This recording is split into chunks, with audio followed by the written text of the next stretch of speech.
Hello everyone, আশা করি সকলেই ভালো আছো। আমি সুদীপ গুহ, রাইস স্মার্ট বাংলা চ্যানেলে তোমাদের সকলকে স্বাগত জানাই। আসন্ন সরকারি চাকরির পরীক্ষাগুলোর জন্য তোমরা নিশ্চয়ই সকলে খুব জোর কদমে প্রস্তুতি শুরু করে দিয়েছো।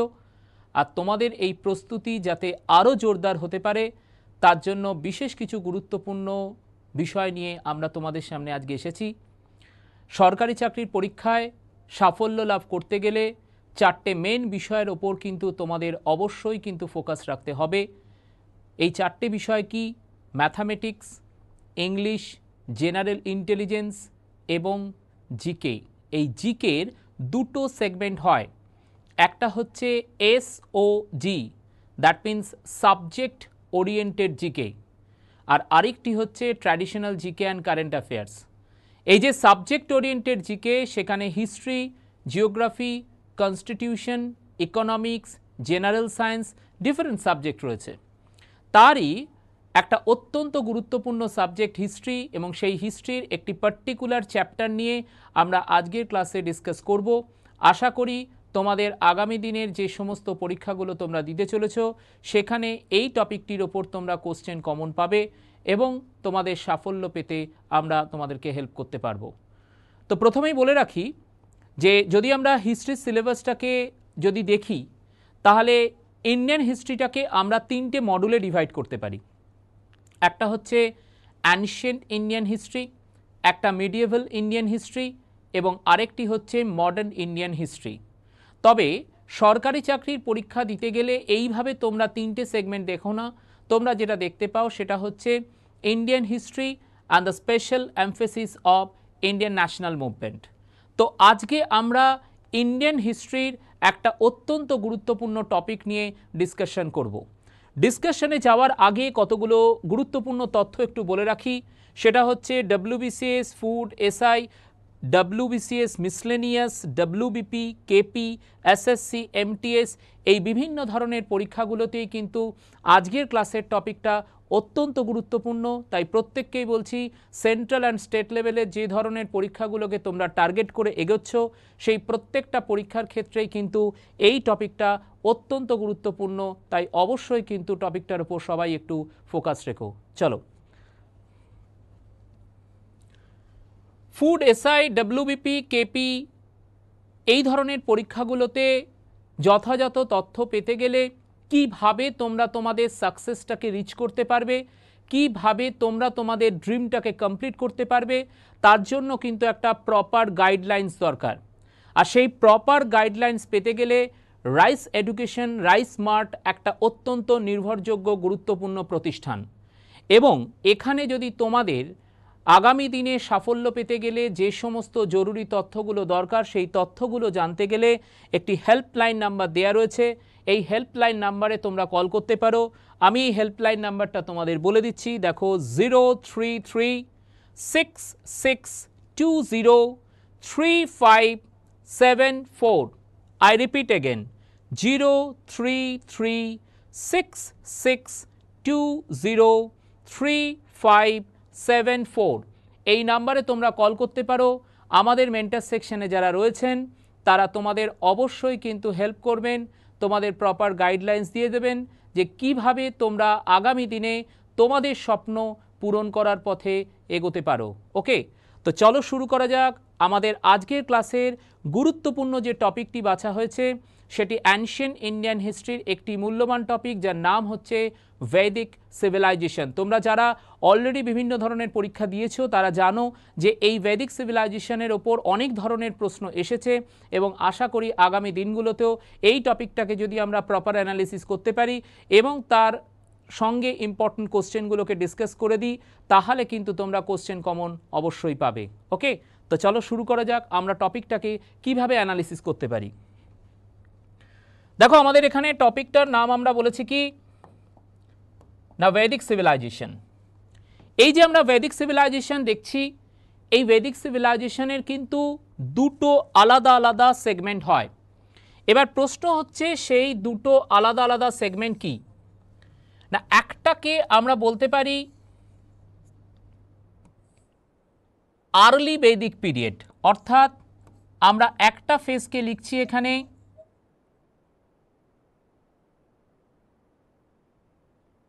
আর্লি বৈদিক পিরিয়ড, এবং তাহলে একটা যদি আমাদের এখানে আর্লি বৈদিক পিরিয়ড হয়, তাহলে আরেকটি পিরিয়ড কি হবে?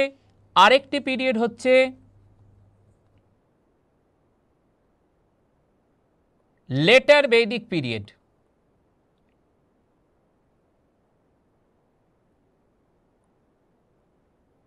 তাহলে একটি আর্লি বৈদিক পিরিয়ড আর আরেকটি হচ্ছে লেটার বৈদিক পিরিয়ড।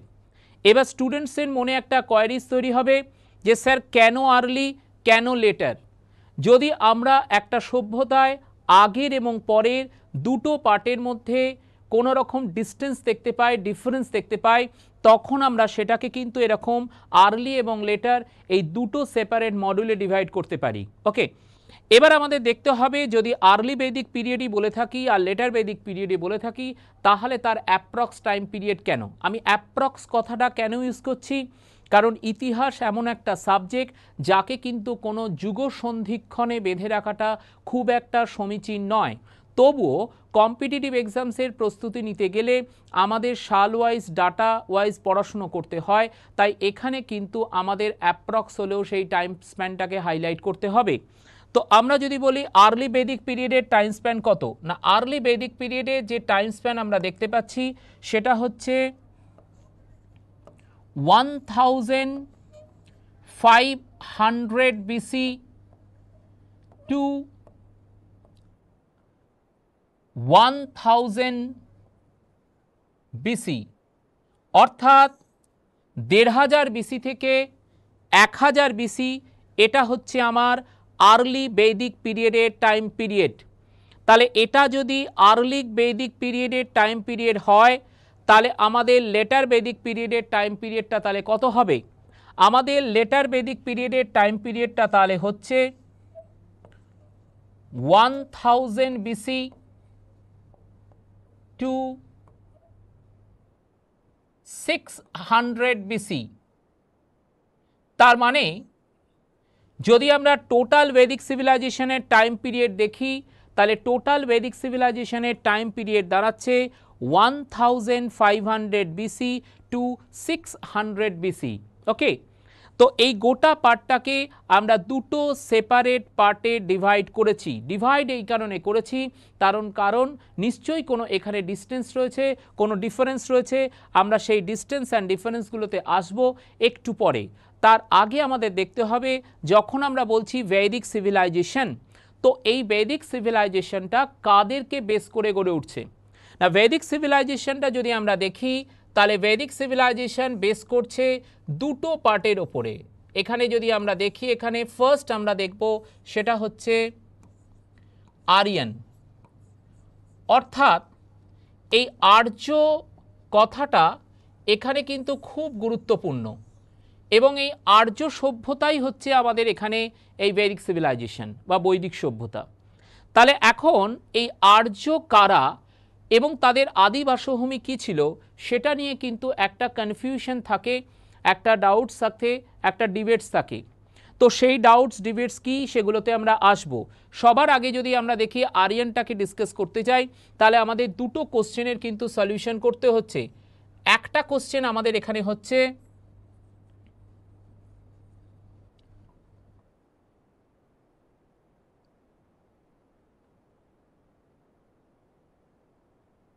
Who is Aryan. আমরা কি বলেছি এখানে? আর্য কারা। এখন যখনই আমরা দেখছি এখানে আর্য কারা, তখনই সেটা ডিসকাস করতে গেলে কিন্তু আমাদের আবার দুটো তথ্যের ওপর নির্ভর করতে হচ্ছে। এই দুটো তথ্য আমাদের কাছে কি না, একটা হচ্ছে আমাদের কাছে লিঙ্গুইস্টিক সোর্স, আর আরেকটি হচ্ছে আমাদের কাছে আর্কিওলজিক্যাল সোর্স। আমি কি বললাম? একটা হচ্ছে আমাদের কাছে লিঙ্গুইস্টিক সোর্স আর আরেকটা হচ্ছে আমাদের কাছে archaeological source. You know better, history always depends on sources. One is archaeological sources and another is literary sources. এখন আমরা যদি মেরিট আর ডিমেরিট ডিসকাস করি, যদি বলি আমরা যে এই প্রত্নতাত্ত্বিক উপাদান আর ভাষাভিত্তিক উপাদান এর মেরিটস কী ছিল, ডিমেরিটস কী ছিল, আমরা যদি একটা করে মেরিট ডিমেরিট ডিসকাস করি তাহলে তোমাদের কাছে বিষয়টা কিন্তু স্পষ্ট হবে। যদি আমরা বলি আর্কিওলজিক্যাল সোর্স বলতে এক্স্যাক্টলি আমরা কি বুঝি, পিক্টোগ্রাফ, স্কেলিটন, বোনসেস, স্কয়েন্স, সিলস, এগুলোকে কিন্তু আমরা আর্কিওলজিক্যাল সোর্সের মধ্যে বলতে পারি। এখন এই আর্কিওলজিক্যাল সোর্সের মেরিট কি না, যেটা যে সময়ের সেটা সেই সময়ের একটা সাক্ষ্য বহন করে, অর্থাৎ এর একটা অরিজিনালিটি রয়েছে। বাট ডিমেরিটস কি, ডিমেরিটস হচ্ছে প্রাকৃতিক বিপর্যয়ের কারণে সময়ের সঙ্গে সঙ্গে এগোতে এগোতে এর অনেক কিছুই কিন্তু আস্তে আস্তে ডিস্ট্রয় হয়েছে। অর্থাৎ তোমার কাছে একটা ইম্পার্শিয়াল স্টোরি রয়েছে কিন্তু একটা কমপ্লিট স্টোরি নেই। ওকে, নিরপেক্ষ ইতিহাস হলেও পূর্ণাঙ্গ ইতিহাস কিন্তু আমরা এখান থেকে পাচ্ছি না।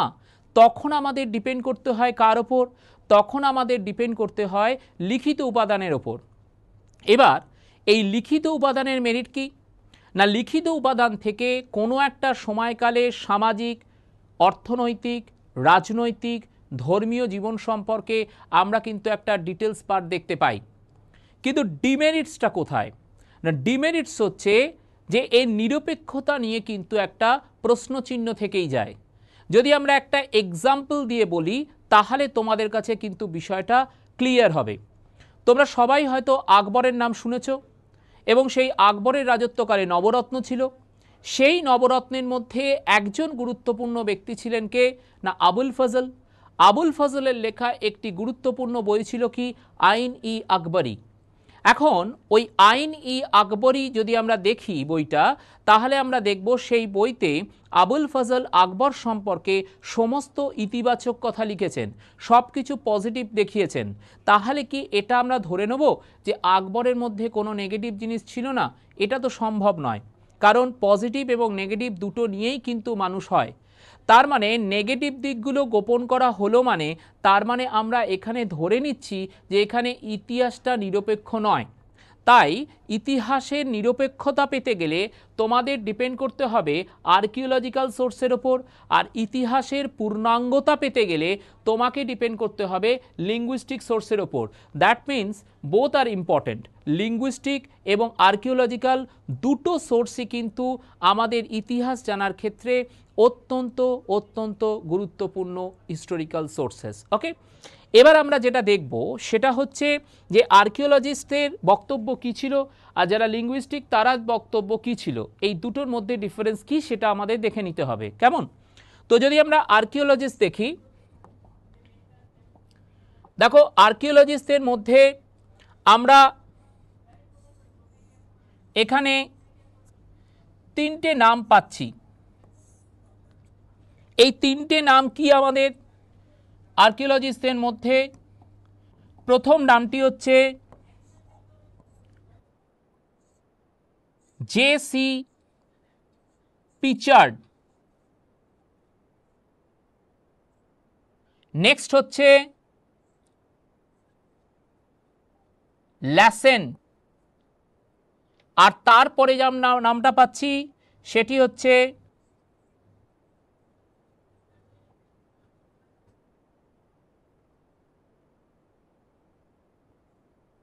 ম্যাক্স মুলার।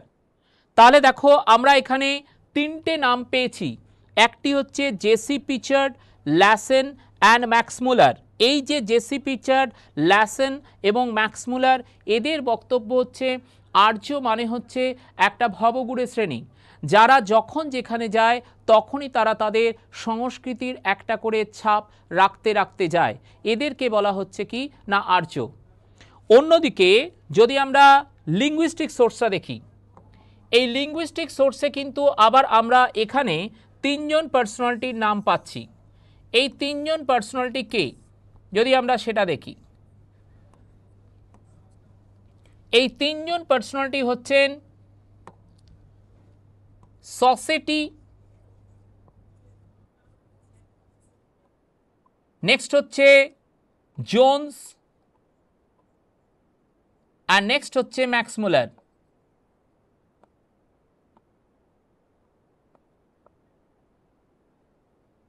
তো সসেটি, জোন্স এবং ম্যাক্সমূলার এরা বলছেন কি না পার্টিকুলার এই যে আর্য কথাটা সেটা একটা ইন্দো ইউরোপীয় ল্যাঙ্গুয়েজ থেকে উঠে এসছে, যার মধ্যে গ্রিক, ল্যাটিন, কেল্টিক, গোথিক, লিথুনীয়, সংস্কৃত, পার্সিক ডিফারেন্ট ল্যাঙ্গুয়েজ রয়েছে।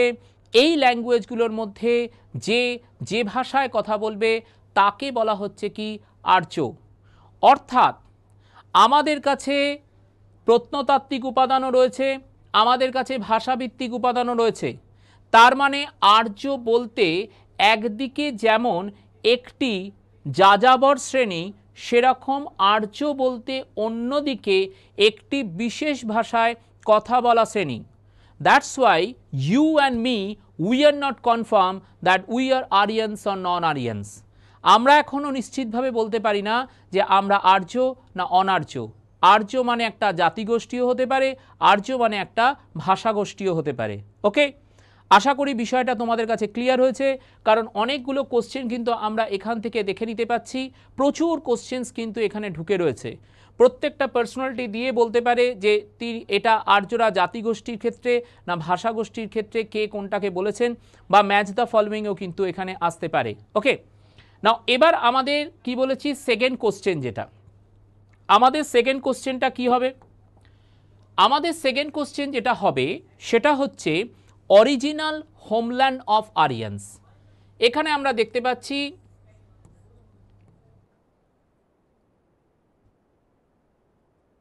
Original homeland of Aryan. তাহলে অরিজিনাল হোমল্যান্ড অফ আরিয়ান যদি আমরা এখানে দেখি, এই অরিজিনাল হোমল্যান্ড অফ আরিয়ানকে আমরা কিভাবে ডিসকাস করব না, এখানেও কিন্তু কন্ট্রোভার্সি রয়েছে। এবং সেই কন্ট্রোভার্সিটা কি না, সেই কন্ট্রোভার্সিটা হচ্ছে এখানে আমরা তিনটে বিষয় কিন্তু দেখতে পাচ্ছি। সেই তিনটে বিষয় কি না, এখানে আমরা দেখছি এই তিনটে পার্ট আলাদা আলাদাভাবে যদি দেখি, ফার্স্ট হচ্ছে ইন্ডিয়ান স্কলার, নেক্সট হচ্ছে ইউরোপিয়ান স্কলার, অ্যান্ড দেন হচ্ছে এশিয়ান স্কলার। তার মানে আমরা যদি এখানে আলোচনা করি, তাহলে যারা ভারতীয় তারা বলছেন ভারত আর্যদের আদিবাসস্থান, যারা ইউরোপীয় তারা বলছেন ইউরোপ আর্যদের আদিবাসস্থান, যারা এশিয়ার তারা বলছেন এশিয়া হচ্ছে আর্যদের আদিবাসস্থান। তাহলে এক একজন এক একটা জায়গা কিন্তু আর্যদের আদি বাসস্থান হিসেবে বেছে নিচ্ছে। এখন ভারতীয়রা বলছে ভারত, ইউরোপীয়রা ইউরোপ, এশিয়ার লোকজন এশিয়া। আর যদি আমার এখানে কোশ্চেনটা এরকম থাকে যে what was the original homeland of Aryan's, তাহলে আমরা সেই কোশ্চেনের অ্যান্সার কিভাবে করব? তাহলে সেই কোশ্চেনের অ্যান্সার করতে গেলে আমাদের কিন্তু একটা কনক্লুশনে আসতে হবে। তো আর্যদের যে স্ট্যান্ডার্ড অফ লিভিং রয়েছে, তাদের চাষবাস, তাদের পশুপালন, তাদের লালচে চুল, তাদের ফর্সা রং, এই সমস্ত বিষয়গুলোর সঙ্গে এশিয়ার অধিবাসীদের একটা সিমিলারিটি কিন্তু দেখতে পাওয়া যায়। আর সেই সিমিলারিটির রেসপেক্টে ধরে নেওয়া হয় তাহলে এশিয়াটাই আর্যদের আদিবাসস্থান হবে। এবার আমাদের জানতে হবে তাহলে এশিয়ার স্পেসিফিক স্পেসটা কোথায়। এখন এই বিষয়টায় যদি আমরা আসতে যাই, তাহলে সবার আগে আমাদের যেটা দেখতে হবে যে এই গোটা বিষয়টার ওপর কিন্তু একটা রিসার্চ বুক রয়েছে। এবার প্রশ্ন হচ্ছে সেই রিসার্চ বুকটা কি? তাহলে চলো আমরা দেখি সেই রিসার্চ বুকটা। সেই রিসার্চ বুকটার নাম হচ্ছে দ্য আরিয়ান। এখন প্রশ্ন হচ্ছে এই যে আমরা বলছি দ্য আরিয়ান, এই দ্য আরিয়ান বইটার লেখক কে? না, এই দ্য আরিয়ান বইটার লেখক হচ্ছেন গর্ডন চাইল্ড।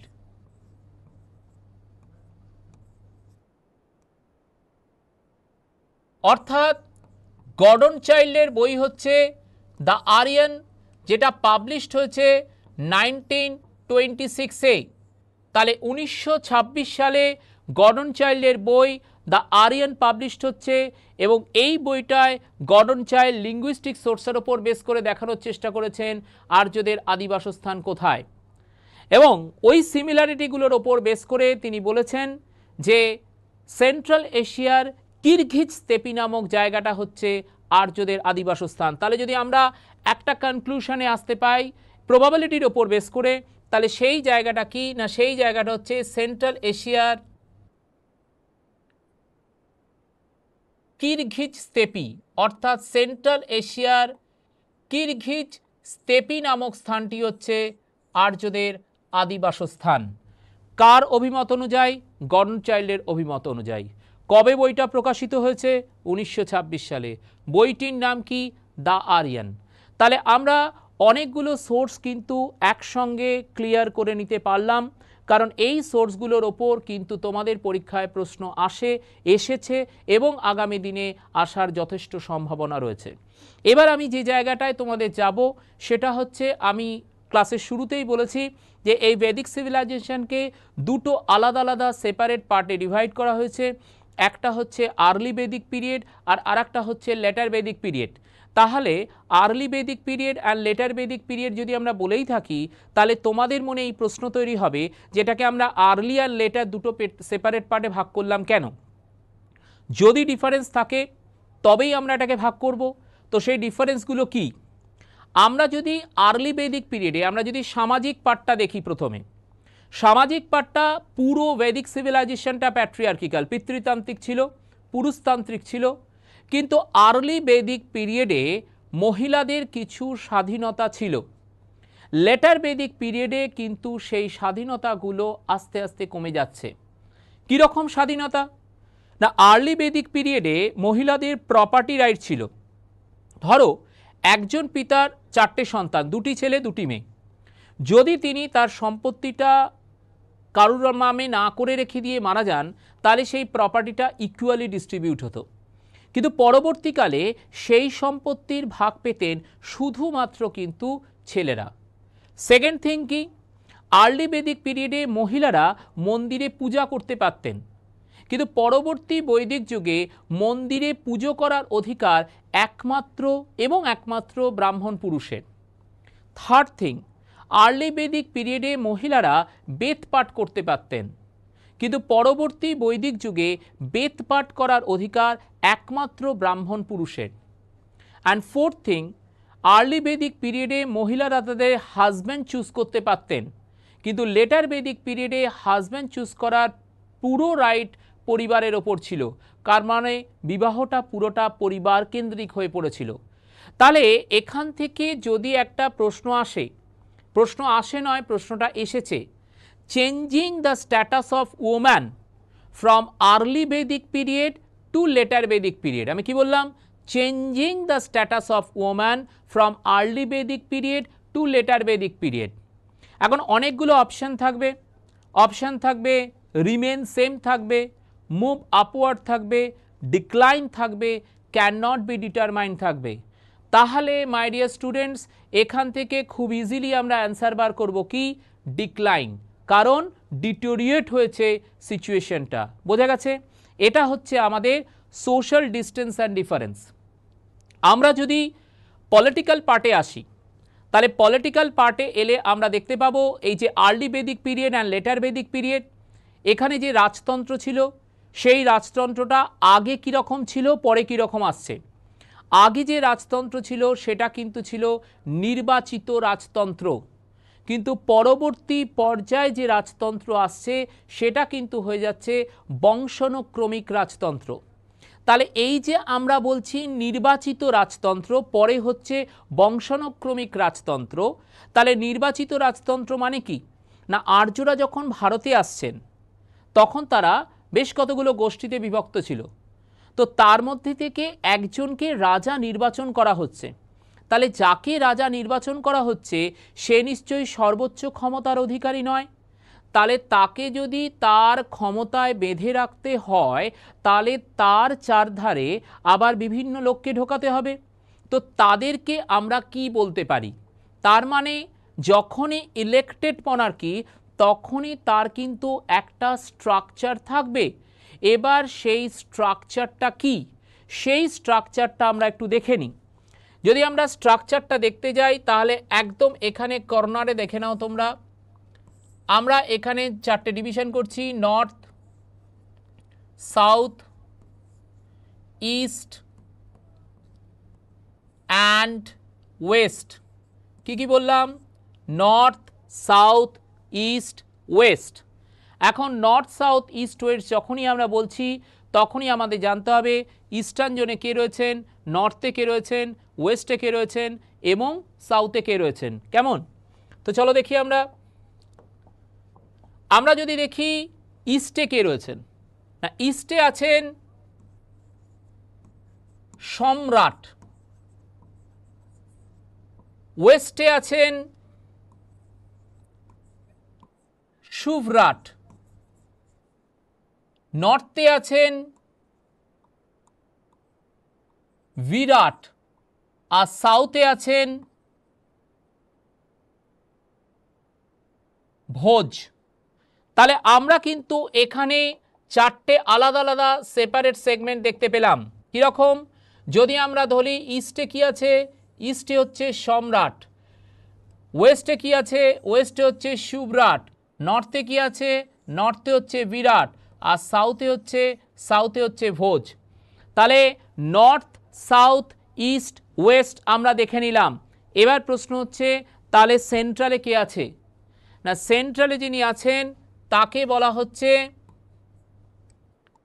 রাজা और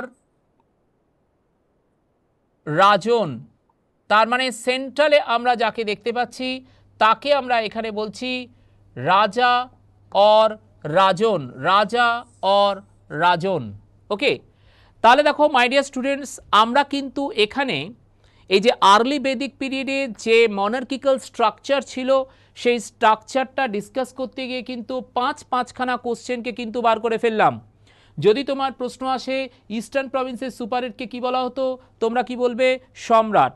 যদি বলা হয় ওয়েস্টের সুপারহেডকে কি বলা হতো, তাহলে হবে শুভরাট। নর্থের সুপারহেডকে কি বলা হতো? বিরাট। আর সাউথের সুপারহেডকে কি বলা হতো? ভোজ। অ্যান্ড সেন্ট্রাল পার্টে যিনি আছেন তাকে কি বলা হতো? রাজা বা রাজন। ওকে, এবার এদের প্রত্যেককে কন্ট্রোল করার জন্য দুটো অর্গানাইজেশন ছিল। একটি অর্গানাইজেশনের নাম আমরা এখানে দেখতে পাচ্ছি, সেটি হচ্ছে সভা এবং আরেকটি হচ্ছে এখানে সমিতি। তাহলে সভা এবং সমিতি এই দুটোর ভূমিকা কিন্তু এখানে অত্যন্ত গুরুত্বপূর্ণ ছিল। বাট যদি আমরা লেটার বেদিক পিরিয়ড দেখি তাহলে লেটার বেদিক পিরিয়ডে কিন্তু আমরা সম্রাট, বিরাট, শুভরাট, ভোজ, সভা, সমিতি কোনোটাকেই দেখব না, শুধু এবং শুধুমাত্র আমরা দেখতে পাবো রাজা ও রাজনকে। তার কারণ লেটার বেদিক পিরিয়ডের যে রাজতন্ত্র সেটা বংশানুক্রমিক রাজতন্ত্র হয়ে পড়ছে, তাই তার ওপর কোনো কন্ট্রোল কারুর থাকছে না। বোঝা গেছে? এটা আমাদের কাছে কিন্তু তাহলে আমরা প্রথম সোশ্যাল ডিস্টেন্স ডিফারেন্স দেখলাম, নেক্সট আমরা কিন্তু পলিটিক্যাল ডিস্টেন্স অ্যান্ড ডিফারেন্স দেখতে পেলাম। এবার যদি আমরা ইকোনমিক ডিস্টেন্স অ্যান্ড ডিফারেন্সটা দেখি, পুরো বৈদিক সভ্যতা যদি আমরা দেখি তাহলে কৃষি এবং পশুপালন নির্ভর ছিল। বাট লেটার বেদিক পিরিয়ড যদি আমরা দেখি তাহলে সেই লেটার বেদিক পিরিয়ডে কিন্তু আমরা এই কৃষি এবং পশুপালনের সঙ্গে আরও দুটো জিনিস অ্যাড হতে দেখছি। একটা হচ্ছে ইন্ডাস্ট্রি আর আরেকটা হচ্ছে ট্রেড অ্যান্ড কমার্স। ইন্ডাস্ট্রি যদি আমরা বলি, শিল্প যদি আমরা বলি, তাহলে সেখানে কাষ্ঠশিল্প ছিল, ধাতু শিল্প ছিল, অলংকার শিল্প ছিল। এবং যদি আমরা ট্রেড অ্যান্ড কমার্সের ক্ষেত্রে নতুন কিছু দেখি তাহলে সেই নতুন কিছুটা কি? কারণ বৈদিক সিভিলাইজেশনের আগে যে সিভিলাইজেশন ছিল সেটা হচ্ছে কি না, সেটা হচ্ছে ইন্দাস ভ্যালি সিভিলাইজেশন। এখন এই ইন্দাস ভ্যালি সিভিলাইজেশনে যখন ট্রেড অ্যান্ড কমার্স হতো তখন সেখানে বার্টার সিস্টেম ছিল, অর্থাৎ বিনিময় প্রথা ছিল। কিন্তু বৈদিক সিভিলাইজেশনে আমরা কিন্তু মুদ্রা দেখতে পাচ্ছি।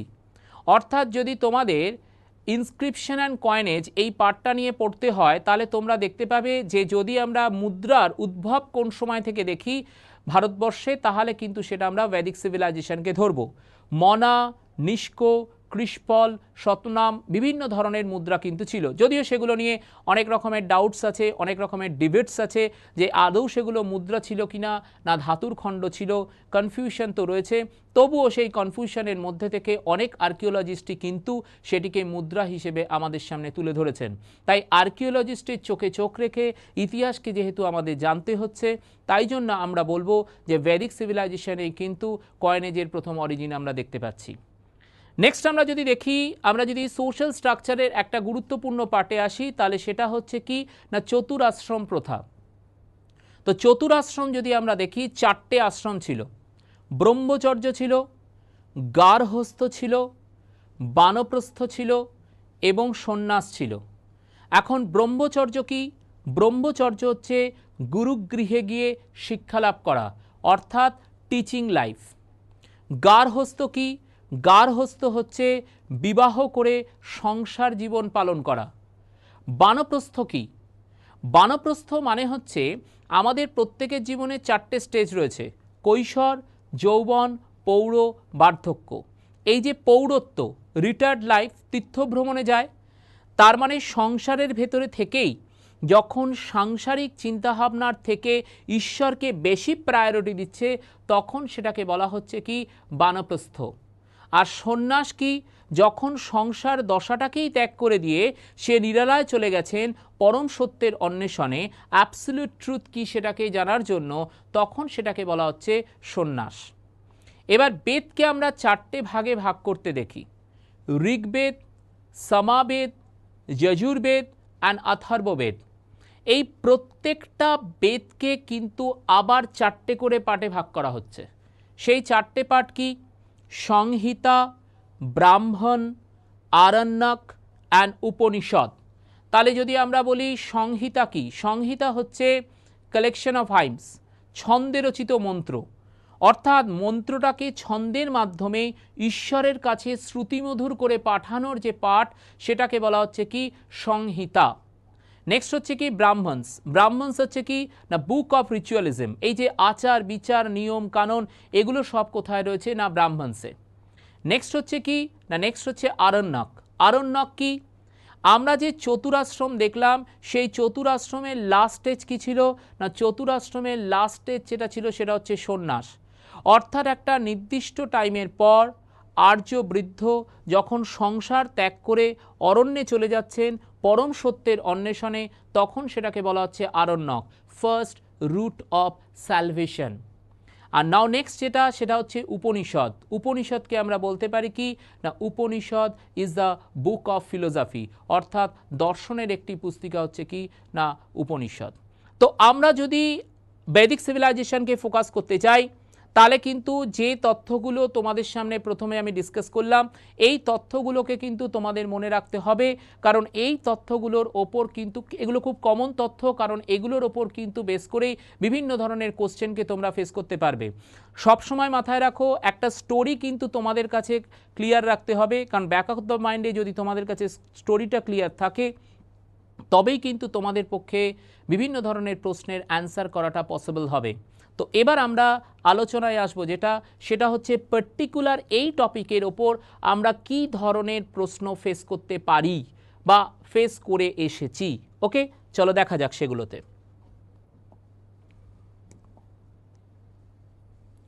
দেখো, আমাদের এখানে প্রথম যে কোশ্চেনটা, আজকের ক্লাসের ফার্স্ট কোশ্চেন এটা, সেটা হচ্ছে দ্য আরিয়ান কেম ফ্রম।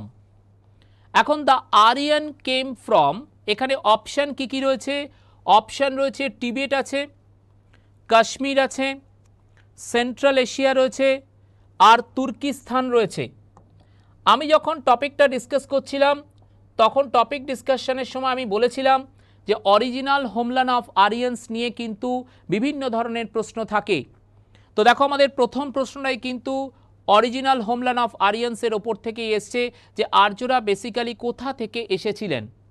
তো কোথা থেকে এসেছিলেন বলতে যে অপশানগুলো দেওয়ার হয়েছে, তার মধ্যে থেকে আমরা কোনটাকে নিতে পারছি না, আমরা যে অ্যান্সারটা নেব সেটা হচ্ছে সেন্ট্রাল এশিয়া। এই সেন্ট্রাল এশিয়া আর্যদের আদিবাসস্থান ছিল। এই সেন্ট্রাল এশিয়া যে আর্যদের আদিবাসস্থান ছিল, এটি কে বলছেন? সবার আগে আমাদের সেটাকে দেখে নিতে হবে। এই সেন্ট্রাল এশিয়া আর্যদের আদিবাসস্থান ছিল, এটি বলছেন ম্যাক্স মুলার। তাহলে ম্যাক্স মুলার বলছেন যে মধ্য এশিয়া হচ্ছে আর্যদের আদিবাসস্থান। আর সেই মধ্য এশিয়ার পার্টিকুলার কোন ফেজটাকে আমরা ধরব সেটা আমরা অলরেডি ডিসকাস করেছি, সেটা হচ্ছে কিরগিজ স্টেপি। সেটা কে বলছেন না, সেটা হচ্ছে দ্য আরিয়ান্স বুকসটা থেকে আমরা গর্ডন চাইল্ডের অভিমত অনুযায়ী দেখতে পাচ্ছি। তাহলে এখানে অ্যাকর্ডিং টু অপশান যদি দেখি তাহলে আমরা করব সেন্ট্রাল এশিয়া। এবার মাই ডিয়ার স্টুডেন্টস, যদি এইখানে অপশানটাকে একটু অন্যরকম করে দেওয়া হয় তাহলে কি হতে পারে?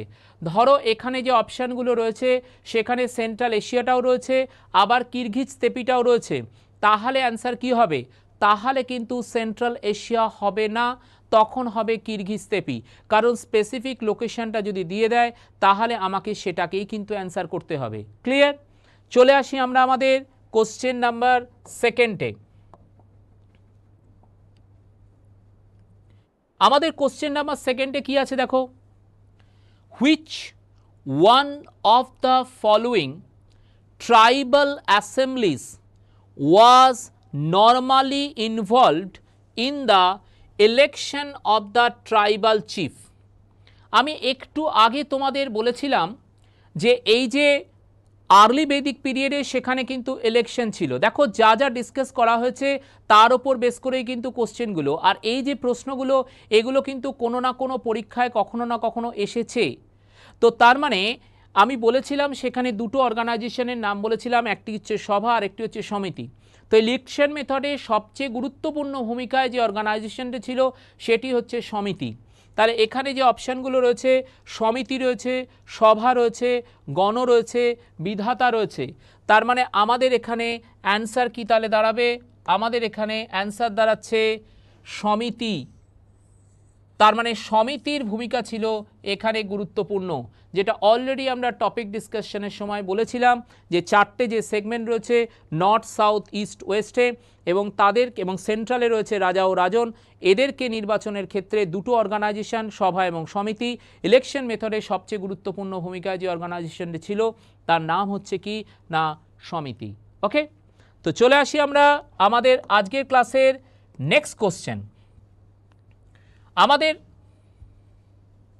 আজকের ক্লাসের নেক্সট কোশ্চেন যেটা আমরা দেখতে পাচ্ছি সেটা হচ্ছে the believe in the passage of human soul from life to life is content in which part of the Vedic society? দেখো মাই ডিয়ার স্টুডেন্টস, এখানে আমরা কতগুলো অপশন দেখতে পাচ্ছি। একটা হচ্ছে সংহিতাস, ব্রাহ্মণ, আরণ্যক, উপনিষদ। আমি অলরেডি একটু আগে ডিসকাস করেছি তোমাদের যে বেদকে চারটে ভাগে ভাগ করা হয়, ঋক, সাম, যজু অ্যান্ড অথর্ব। এই প্রত্যেকটা বেদের আবার চারটে করে ভাগ ছিল। একটা হচ্ছে সংহিতাস, নেক্সট ব্রাহ্মণ, দেন আরণ্যক, নেক্সট উপনিষদ। এগুলো কি অলরেডি আমি ডিসকাস করে দিয়েছি। এবার আমার এখানে যে প্রশ্নটা রয়েছে সেটা হচ্ছে হিউম্যান সোলের বডি টু বডি ট্রান্সফরমেশন যদি আমরা বলি, সেটা আমরা কোথা থেকে জানতে পাচ্ছি?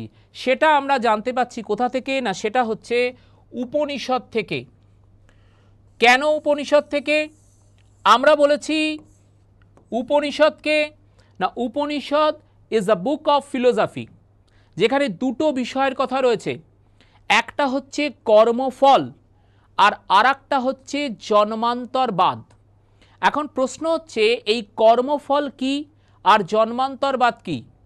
না, কর্মফল হচ্ছে প্রত্যেকটা কর্মের একটা করে ফলাফল হয়। যদি তোমার কাজটা পজিটিভ হয় তাহলে তার রেজাল্টটা পজিটিভ হবে, যদি তোমার কাজটা নেগেটিভ হয় তাহলে তার রেজাল্টটা নেগেটিভ হবে। খুব সিম্পল যদি একটা এক্সাম্পল দিই তাহলে তোমাদের কাছে বিষয়টা স্পষ্ট হবে। ধরো পরীক্ষার আগে ভালো করে পড়াশুনো করলে, ভালো পরীক্ষা দিলে তাহলে রেজাল্ট ভালো হবে। পরীক্ষার আগে ভালো করে পড়াশুনো হয়নি, ভালো পরীক্ষা দিতে পারোনি, তাহলে রেজাল্ট খারাপ হবে। এটা হচ্ছে কর্মফল।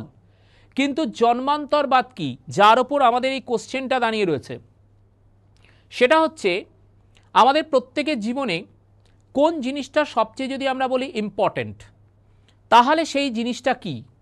আমরা যদি বলি আমাদের কাছে আমরা সবচেয়ে বেশি ইম্পর্ট্যান্ট, একদম প্র্যাকটিক্যাল উত্তর সেটা। কিন্তু আমাদের কোন জিনিসটা সবচেয়ে বেশি ইম্পর্টেন্ট? হাত, পা, চোখ, নাক, এগুলো কিন্তু কোনোটাই আমাদের জীবনে সবচেয়ে ইম্পর্টেন্ট সেকশন নয়। তার কারণ আমরা বাইরে থেকে প্রতিবিম্বে যেটা প্রতিফলিত হতে দেখি সেটা কিন্তু কোনোটাই আমাদের নয়, সেটা কিন্তু নেচারের। দেখো, আমরা সবাই মানুষ, কোথাও ফর্সা, কোথাও কালো, কোথাও মোটা, কোথাও রোগা, কোথাও লম্বা, কোথাও বেটে। জাপানিজরা একরকম, চাইনিজরা একরকম, ভারতীয়রা হরেক রকম। তো মানুষের এক এক জায়গায় বেড়ে ওঠা, গড়ে ওঠাটা কিন্তু এক এক রকম। এখন এই যে আমাদের বাইরের যে দৈহিক কাঠামোটা রয়েছে, এটিকে কন্ট্রোল করে যে eternal and internal power, that is our soul. আর এই সোলের ডিম্যান্ড ফুলফিল করে কে? আমাদের বডি। এই সোলের ডিম্যান্ড ফুলফিল করতে করতে আমাদের বডির কিন্তু পেরিশেষ হয়। তাই আমরা কৈশোর থেকে যৌবন, যৌবন থেকে পৌঢ়, পৌঢ় থেকে বার্ধক্যে স্টেপ বাই স্টেপ এগিয়ে যাই। এবার সোলের ডিম্যান্ড ফুলফিল করতে করতে আমাদের বডির পেরিশেষ হতে হতে একটা না একটা সময় গিয়ে দেখা যায় যে আমাদের বডি সোলের ডিম্যান্ড ফুলফিল করতে আনএবল হয়। তখন হয় ডেথ। কার ডেথ? এই বডিটার ডেথ। এবার প্রশ্ন হলো, এই বডিটার যেহেতু ডেথ হয় তাই এই বডিটাকে ডিস্ট্রয় করা হয়, পোড়ানো হলো, কবর দেওয়া হলো, হোয়াট এভার মেবি, যেভাবে হোক ডিস্ট্রয় হলো। কিন্তু এই সোল যাবে কোথায়? সোলের যাওয়ার কিন্তু দুটো জায়গা রয়েছে। সবার আগে সোল সুপার সোলের কাছে শেল্টার চাইতে পারে। সুপার সোল যদি সোলকে অ্যাকসেপ্ট করে নেয় তখন সেটাকে আমরা বলছি কি? স্যালভেশন বা মুক্তি। কিন্তু যদি সুপার সোল সোলকে অ্যাকসেপ্ট করতে না পারে তাহলে সেই সোল আবার কোনো বডির মধ্য দিয়ে পৃথিবীর বুকে নতুনভাবে জন্ম নিতে পারে, যেটাকে বলা হয় রিইনকার্নেশন বা রিবার্থ বা জন্মান্তরবাদ। দেখো, মানা না মানাটা আপাত আপেক্ষিক বিষয়বস্তু, কিন্তু বিজ্ঞানের ব্যাখ্যা যেখানে শেষ হচ্ছে, দর্শন সেখান থেকে তার ব্যাখ্যা শুরু করছে। দর্শন যেখানে দিকভ্রষ্ট হয়, বিজ্ঞান সেটাকে সঠিক ট্র্যাকে টেনে আনতে চায়। অর্থাৎ এই বিষয়টার মধ্য দিয়েই, অর্থাৎ সায়েন্স অ্যান্ড ফিলোসফি, এই দুটো বিষয়ের মধ্য দিয়েই কিন্তু আমাদের কাছে দেখতে হবে। কারণ পৃথিবীতে এমন অনেক জিনিসই থাকে যার কিন্তু সঠিক ব্যাখ্যা আমরা করে উঠতে পারি না। কারণ আমরা যদি বলি, এই যে বডি টু বডি ট্রান্সফরমেশনের কথায় আসি, ঈশ্বরে আমরা বিশ্বাস করি কিনা। এখন যদি আমরা ঈশ্বরে বিশ্বাস করা না করাটা, এটাও যেরকম ম্যান টু ম্যান ভ্যারিয়েবল, সেরকম হচ্ছে এই সোলের বডি টু বডি ট্রান্সফরমেশনটাও, এটা বিলিভ করা বা না করাটাও কিন্তু man to man variable. But উপনিষদে আমরা জন্মান্তর বলতে কিন্তু পার্টিকুলারলি এই সেগমেন্টটাকেই বুঝতে পারছি। ওকে, তো এটা ছিল আমাদের কোশ্চেন নাম্বার 3। চলে আসবো আমরা আমাদের নেক্সট কোশ্চেনে। আমাদের নেক্সট কোশ্চেন কি আছে? Who was the first European to designate Aryan as a race? আর্য কথাটিকে জাতি অর্থে, আমি তোমাদের প্রথমেই বলেছিলাম যে পার্টিকুলার যখন ডিসকাস করছিলাম যে এই যে আরিয়ান কথাটাকে, যে আর্য বলতে এক্স্যাক্টলি কাদেরকে আমরা বলবো, সেখানে আমরা দুটো সোর্স দেখিয়েছিলাম। একটা হচ্ছে লিঙ্গুইস্টিক সোর্স আর আরেকটা হচ্ছে আর্কিওলজিক্যাল সোর্স। তো আর্কিওলজিস্টরা বলছেন আর্য মানে একটা ভবঘুরে শ্রেণী, যারা আজ এখানে কাল ওখানে বিভিন্ন জায়গায় ঘুরে ঘুরে বেড়াচ্ছে। তার মানে একটা বিশেষ জাতিকে বোঝাচ্ছি, বিশেষ ক্লাসকে বোঝাচ্ছি। কারা কারা বলেছিলেন সেখানে? আমরা যে তিনটে নাম নিয়েছিলাম সেই তিনটে নামের মধ্যে এখানে কোন নামটাকে আমরা পাচ্ছি না? এখানে আমরা যে নামটা পাচ্ছি সেই নামটা হচ্ছে কি না? ম্যাক্স মুলার। অর্থাৎ ম্যাক্স মুলার কিন্তু বলছেন এই আর্য কথাটা জাতি অর্থে প্রযোজ্য ছিল। ওকে, সেখানে আমরা লিঙ্গুইস্টিক সোর্স এবং আর্কিওলজিক্যাল সোর্স, এটা অলরেডি আমি টপিক ডিসকাশনের সময় ক্লাসের শুরুতেই কিন্তু আলোচনা করে দিয়েছি। তো চলে আসি আমরা আমাদের আজকের ক্লাসের নেক্সট কোশ্চেন। আমাদের নেক্সট কোশ্চেন কি? The term Om is appeared in the Rigveda for. অর্থাৎ দেখো, আমরা এখানে বলছি ওম শব্দটা ঋগ্বেদে কতবার উচ্চারিত হয়েছে। এই যে আমরা বলেছি যে প্রত্যেকটা বেদকে চারটে ডিফারেন্ট পার্টে ভাগ করা হয়েছে, সংহিতা, ব্রাহ্মণ, আরণ্যক, উপনিষদ। এই যে আমরা বলছি সংহিতা, তো ঋগ্বেদে কটা? সংহিতা মানে কি? Collection of hymns. তাহলে ঋগ্বেদে কটা হাইমস আছে? এটা জানলেই এই প্রশ্নের উত্তর হয়ে যাবে। ঋগ্বেদের হাইমস হচ্ছে কটা না? 1028টা। তাহলে 1028টা যদি হাইমস হয় তাহলে 1028 বারই এই ওম শব্দটা কিন্তু উচ্চারিত হয়েছে। তার মানে এই কোশ্চেনটা যেরকম দেয়া রয়েছে যে ওম কতবার উচ্চারিত হয়েছে ঋগ্বেদে, সেরকম এই প্রশ্নও আসতে পারে যে ঋগ্বেদের কতগুলো হাইমস রয়েছে, তাহলেও তোমার অপশান সেম থাকবে এবং উত্তর হবে কিন্তু 1028। ওকে, তাহলে দুটো কোশ্চেন কিন্তু আমরা এখান থেকে ইজিলি রেখে নিতে পারলাম। চলে আসি আমরা আমাদের আজকের ক্লাসের next question. Question number 6, which river is not mentioned in Rigveda. দেখো আমাদের এখানে চারটে অপশান আমরা দেখতে পাচ্ছি। এই যে চারটে অপশান দেখছি, ক্রুমি আছে, কুভা আছে, পুরুষ্ণী আছে, নর্মদা আছে। আমি এখানে দুটো জিনিস তোমাদেরকে আলোচনা করে দেবো। একটা জিনিস হচ্ছে কি না, কোনটা নেই, অডম্যানটা আউট করতে বলেছে, বলেছে ইজ নট মেনশনড। তাহলে ইজ নট মেনশন মানে আমার এখানে যেটা নেই সেটাকে আগে বার করে দিতে হবে, তারপর যেগুলো আছে সেগুলোর আলোচনায় আসছি আমি। আগে যেটা নেই সেটা হচ্ছে Narmada. So according to option answer হচ্ছে কি নর্মদা। এবার আমরা যেটাই আসবো যে এই যে ঋগ্বৈদিক যুগের যে নদীগুলো সেগুলো পরবর্তী পর্যায়ে কিন্তু তার নাম চেঞ্জ হয়েছিল। তো এই পার্টিকুলার টপিকটা থেকে, এই যে রিভার্স থেকে, এখান থেকে কিন্তু ম্যাচ দ্য ফলোয়িং আসে, বিভিন্ন ধরনের পরীক্ষায় কিন্তু এর আগে এসছে। তাহলে ম্যাচ দ্য ফলোয়িং মানে আগের নাম এবং পরের নামের সঙ্গে তোমাকে ম্যাচ করতে হবে। তাহলে যদি আমরা এখানে বলি ক্রুমি, এই ক্রুমিটা কি? ক্রুমি হচ্ছে কুরাম। নেক্সট হচ্ছে কুভা, কুভা কি?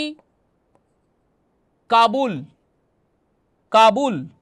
পুরুষ্ণী কি? রাভি। তাহলে দেখো আমরা এখানে কিন্তু তিনটে জিনিস দেখে নিলাম। একটা হচ্ছে কি ক্রুমি, তার নাম পরে চেঞ্জ হচ্ছে কি কুরাম, কুভা চেঞ্জ হচ্ছে কি কাবুল, আর পুরুষ্ণী হচ্ছে কি রাভি। তাহলে আমরা এখানে মোট চারটে কোশ্চেনের অ্যান্সার করলাম। এক, কোনটা ছিল না সেটা নর্মদা, আর বাকিগুলো যেগুলো ছিল সেগুলোরও নাম চেঞ্জ হয়ে কি কি নাম হচ্ছে সেটা কিন্তু আমরা এখানে দেখে নিতে পারলাম। ওকে, এটা ছিল আমাদের আজকের ক্লাসের কোশ্চেন নাম্বার 6।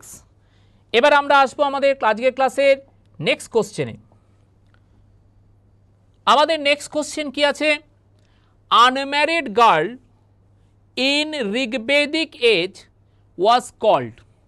অর্থাৎ ঋগ্বৈদিক যুগে অবিবাহিত যে মহিলারা, সেই অবিবাহিত মহিলাদেরকে কি বলা হতো? দেখো আমাদের এখানে অপশান কি রয়েছে, আমাদের এখানে যে অপশানগুলো রয়েছে সেগুলো হচ্ছে ব্রহ্মবাদিনী, সদ্যভাদু, অমাজু অ্যান্ড নান অফ দিস।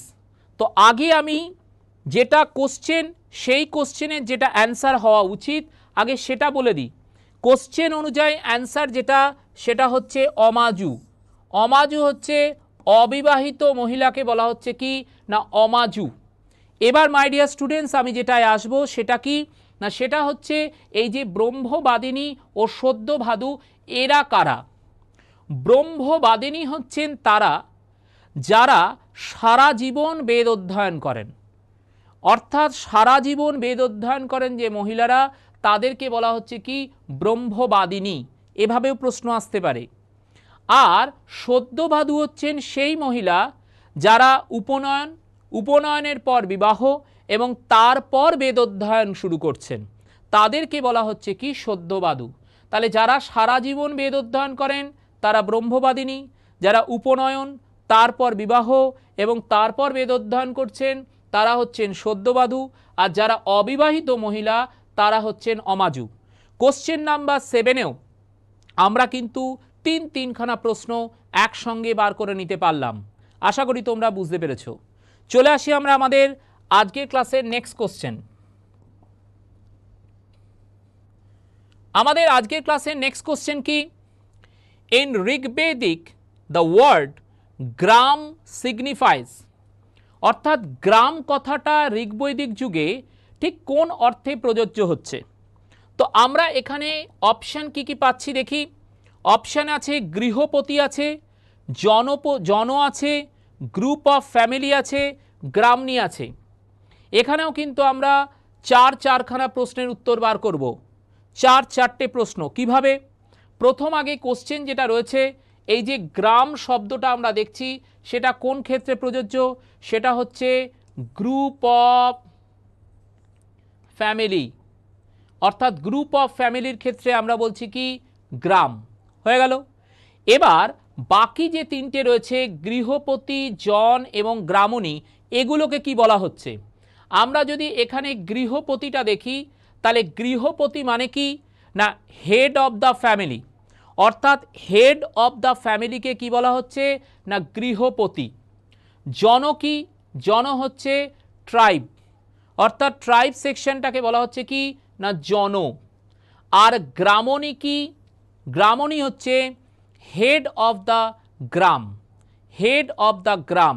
তাহলে হেড অফ দ্য ফ্যামিলি গৃহপতি, ট্রাইব হচ্ছে জন, আর হেড অফ দ্য ভিলেজ যদি আমরা বলি আর গ্রাম যদি বলি তাহলে হচ্ছে কি গ্রামণী।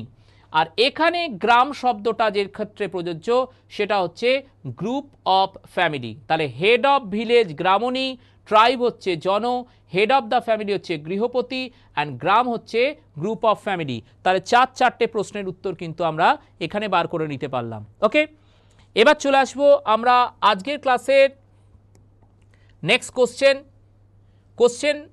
নেক্সট কোশ্চেন আমাদের কোশ্চেন নাম্বার 9 হবে। কিন্তু তার আগে আমি প্রত্যেকটি স্টুডেন্টসকে একটা জিনিস বলছি যে যে প্রস্তুতি তোমরা নিচ্ছ সেই প্রস্তুতিকে আরও মজবুত করে রাখার জন্য, আরও জোরদার করার জন্য, সাফল্যের একদম এক্সট্রিম পয়েন্টে পৌঁছানোর জন্য প্রপার একটা প্রিপারেশন কিন্তু অবশ্যই দরকার। এবং সরকারি চাকরির পরীক্ষায় যদি তোমরা তোমাদের সাফল্যের শিখরে পৌঁছতে চাও এবং সাফল্যের ধারাকে অব্যাহত রাখতে চাও তাহলে রাইস এডুকেশনের বিভিন্ন কোর্সগুলোতে তোমরা এসে খোঁজ নিতে পারো। যে কোর্সটি তোমাদের মনোমতো হবে সেই কোর্সটিতে পড়াশুনো করে তোমরা তোমাদের সাকসেসটাকে রিচ করতে পারো, তোমরা তোমাদের ড্রিমটাকে কমপ্লিট করতে পারো।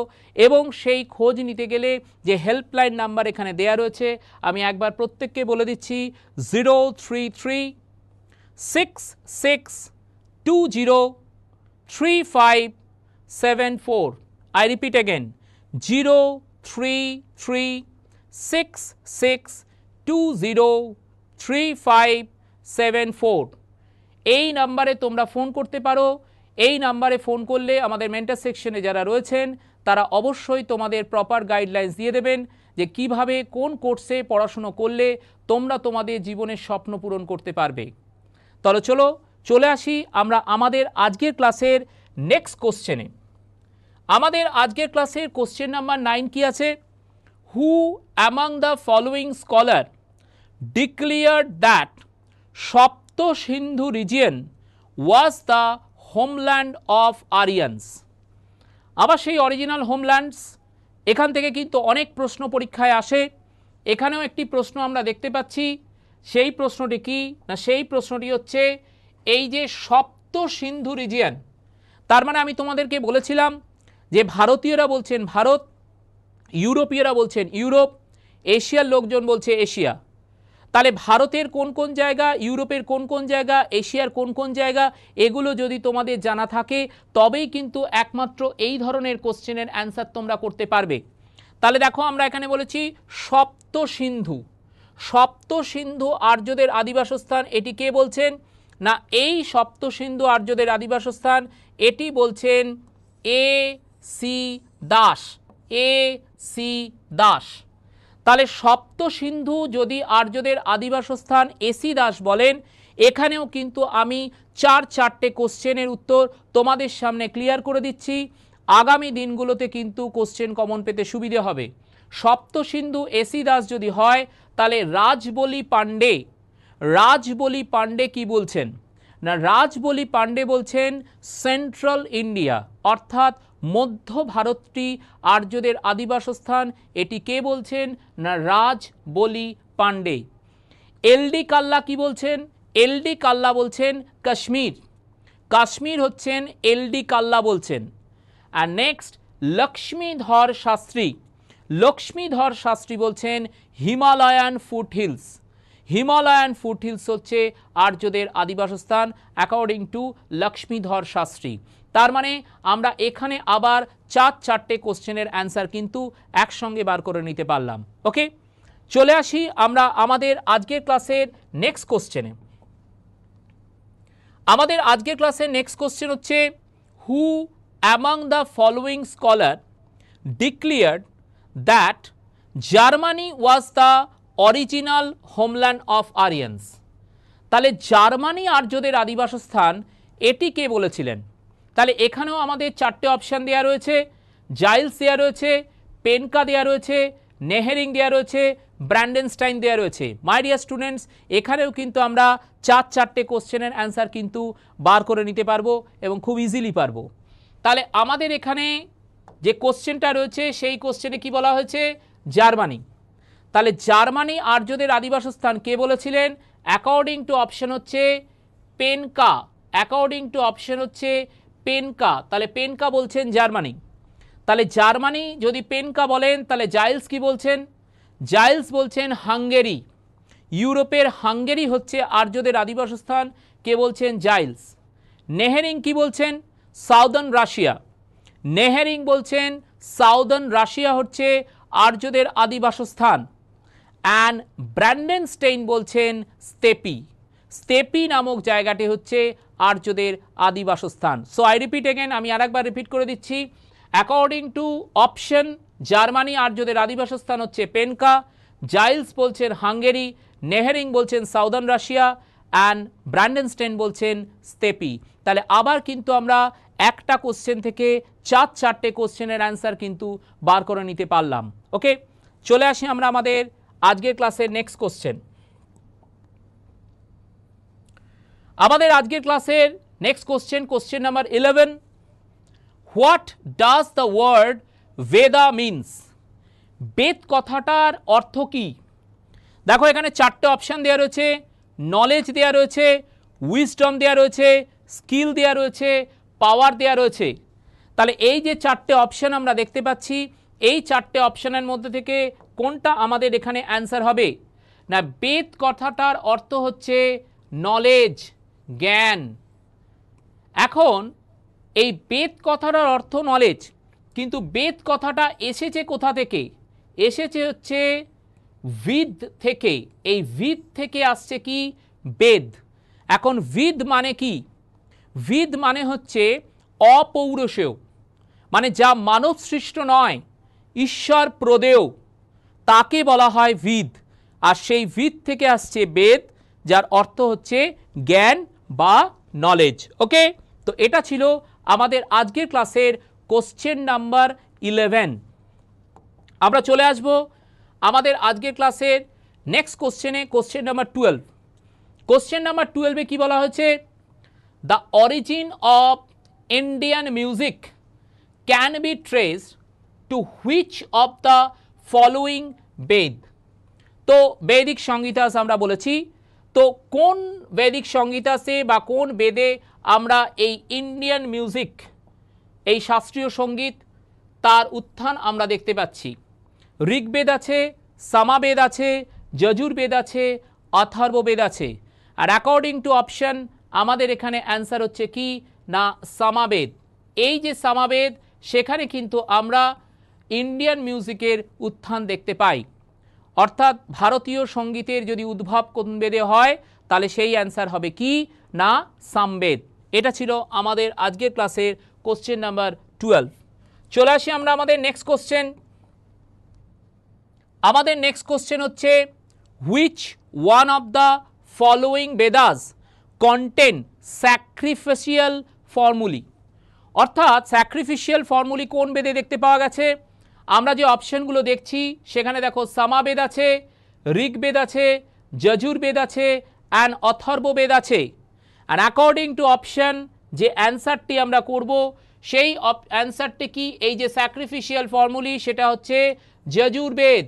অর্থাৎ যজুর্বেদে কিন্তু আমরা এটা দেখতে পাচ্ছি। এবং এই যজুর্বেদে আমরা দু ধরনের যজ্ঞ অনুষ্ঠান দেখতে পাই।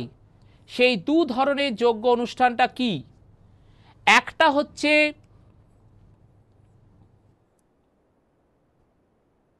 রাজা শুয়া, আর আরেকটা হচ্ছে বাজপেয়। তাহলে একটা রাজা শুয়া আর আরেকটা হচ্ছে বাজপেয়। রাজাকে রাজা ঘোষণা করা রাজা শুয়, এবং রাজার যে রাজ্যাভিষেক অনুষ্ঠান সেটা হচ্ছে বাজপেয়। এই দুটো যোগ্য অনুষ্ঠান আমরা কোথায় দেখতে পাচ্ছি? না যজুর্বেদে দেখতে পাচ্ছি। ওকে, তো এটা ছিল আমাদের আজকের ক্লাসের কোশ্চেন নাম্বার 13। আমাদের আজকের ক্লাসের লাস্ট কোশ্চেনে যদি আমরা দেখি, আমাদের আজকের ক্লাসের লাস্ট কোশ্চেন নাম্বার 14, সেই কোশ্চেন কি? The caste system of India was created for. এই যে বলছি আমরা the caste system of India was created for, এখানে অপশন কি রয়েছে? Immobility of labour, recognition of the dignity of labour, economic uplift and occupational division of labour. অর্থাৎ যদি আমরা এখানে কাস্ট সিস্টেমটাকে দেখি তাহলে অ্যাকর্ডিং টু অপশন আমাদের যে অ্যান্সারটা দাঁড়াচ্ছে সেটা হচ্ছে অকুপেশনাল ডিভিশন অফ লেবার। যদিও এই কাস্ট সিস্টেম নিয়ে অনেক ধরনের কন্ট্রোভার্সি রয়েছে, কনজারভেটিভ স্কলার রয়েছেন, লিবারেল স্কলার রয়েছেন, কারণ ঋগ্বেদে একটা টার্ম আমরা দেখতে পাই, সেই টার্মটা হচ্ছে পুরুষ সূক্ত। তো এই পুরুষ সূক্ত টার্মটা থেকে আমরা কি জানতে পারি? আদিপুরুষ ব্রহ্মার মুখ থেকে ব্রাহ্মণ, বাহু থেকে ক্ষত্রিয়, উরু থেকে বৈশ্য, পদযুগল থেকে শূদ্রের সৃষ্টি হয়েছে। তার মানে যারা কনজারভেটিভ স্কলার তারা বলছেন ব্রাহ্মণ কেন শুধু মুখ থেকে হবে, শূদ্র কেন পা থেকে হবে, তার মানে কাস্ট সিস্টেম ছিল। এই কন্ট্রোভার্সিগুলো কিন্তু চলতেই থাকবে, কারণ ইতিহাস এমন একটা বিষয় যেখানে কিন্তু বিভিন্ন ধরনের হিস্টোরিক্যাল ব্যাকগ্রাউন্ড আমরা দেখতে পাবো, বিভিন্ন ধরনের আর্কিওলজিক্যাল সোর্স আমরা দেখতে পাবো। তো যাই হোক, এখানে আমরা যেটা দেখলাম যে এই যে কাস্ট সিস্টেম সেটা কিন্তু অকুপেশনাল ডিভিশন অফ লেবারের ওপর ডিপেন্ড করেছিল। তো এটা আমাদের আজকের ক্লাসের টপিক ডিসকাশন ছিল। ভেদিক সিভিলাইজেশন, ইন্ডিয়ান হিস্ট্রির অ্যান্ড অ্যানশিয়েন্ট ইন্ডিয়ান হিস্ট্রির একটা অত্যন্ত ক্রুশিয়াল টপিক। দেখতেই পেলে কত ধরনের তথ্য রয়েছে। এই তথ্যগুলো কিন্তু অবশ্যই তোমরা মনে রাখার চেষ্টা করো, কারণ এখান থেকে কিন্তু বিগত দিনগুলোতে অনেক প্রশ্ন এসেছে এবং আগামী দিনগুলোতেও কিন্তু অনেক প্রশ্ন আসার সম্ভাবনা রয়েছে। রাইস এডুকেশন, রাইস মার্টস স্টুডেন্টসের সঙ্গে ছিল, আছে এবং আগামী দিনগুলোতেও থাকবে। ভরসা তোমাদের, অঙ্গীকার আমাদের। বেস্ট অফ লাক, ভালো থেকো সবাই।